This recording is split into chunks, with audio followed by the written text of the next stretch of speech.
মাত্র এক টুকরো মাংস রান্না করে তৃপ্তি করে খেতে পারবেন পরিবারের সবাই। এক টুকরো মাংস আর গরম ভাত থাকলে আর কোনো তরকারিরও প্রয়োজন হবে না। তো শর্টকাটে সহজভাবে কিভাবে এই রেসিপিটি বানাবেন শিখিয়ে দিচ্ছি। এর জন্য এক টুকরো মাংস নিয়েছি। আচ্ছা, তো আমি যেটা করছি, মাংসটাকে একটু কেটে নিয়ে তারপরে ছুরি দিয়ে এটা একদম কিমার মতো করে ফেলছি।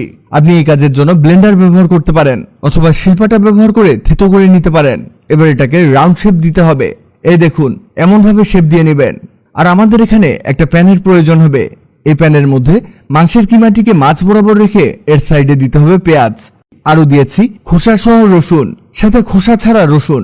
মনে রাখবেন, এখানে কিন্তু কাঁচামরিচ শুকনো মরিচ দুটোই ব্যবহার করতে হবে, তা না হলে এর আসল মজাটা বুঝবেন না।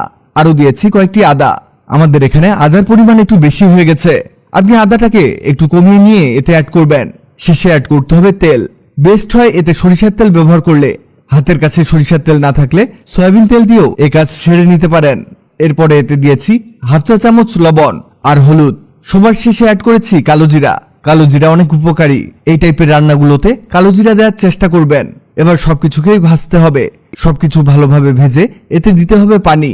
এখানে আমরা 2 কাপ পরিমাণ পানি এতে দিয়েছি, যাতে সবকিছুই ভালোভাবে সিদ্ধ হয়। এতে দেখবেন পেঁয়াজগুলো ছাড়া ছাড়া হয়ে যাবে। আমাদের মূলত সবকিছুকে গলিয়ে নিতে হবে। যতক্ষণ না এগুলো একেবারে ভাজা ভাজা হয়ে যায় আর সবকিছু নরম হয়ে যায়, ততক্ষণ পর্যন্ত ভাজতে থাকতে হবে। এগুলো ভাজা হয়ে গেছে। এবার এগুলোকে কড়াইয়ের মধ্যে রেখে দিব কিছুক্ষণের জন্য। তবে অবশ্যই কড়াইটিকে এভাবে বাঁকা করে রেখে দিবেন, যাতে এর থেকে এক্সট্রা তেলটা আলাদা হয়ে যায়। এই দেখুন কতটা তেল বের হয়েছে। এটা কালেক্ট করে আপনি যে কোনো কিছু ভাজতে পারবেন।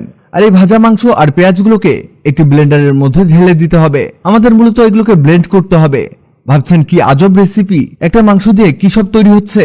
আমাদের কাজ কিন্তু একেবারে শেষের দিকে। ব্লেন্ড করে আর দুটো কাজ করলেই আমাদের কাঙ্ক্ষিত ফলাফল আমরা পেয়ে যাব। এই দেখুন, এগুলো একেবারে ভালোভাবে ব্লেন্ড করা হয়েছে। তবে ভাজাটা একটু বেশি করা হয়েছে। আর একটু হালকা ভাজা হলে এটা আরো ভালো কালার আসতো। এবার এভাবে হাতে নিয়ে লাড্ডু শেপ দিয়ে নিন। এভাবে রাউন্ড রাউন্ড করে ঘোরালেই তৈরি হয়ে যাবে। এটা হতে হতে আপনাদের তৈরি হয়ে গেছে আমাদের মাংস ভর্তা।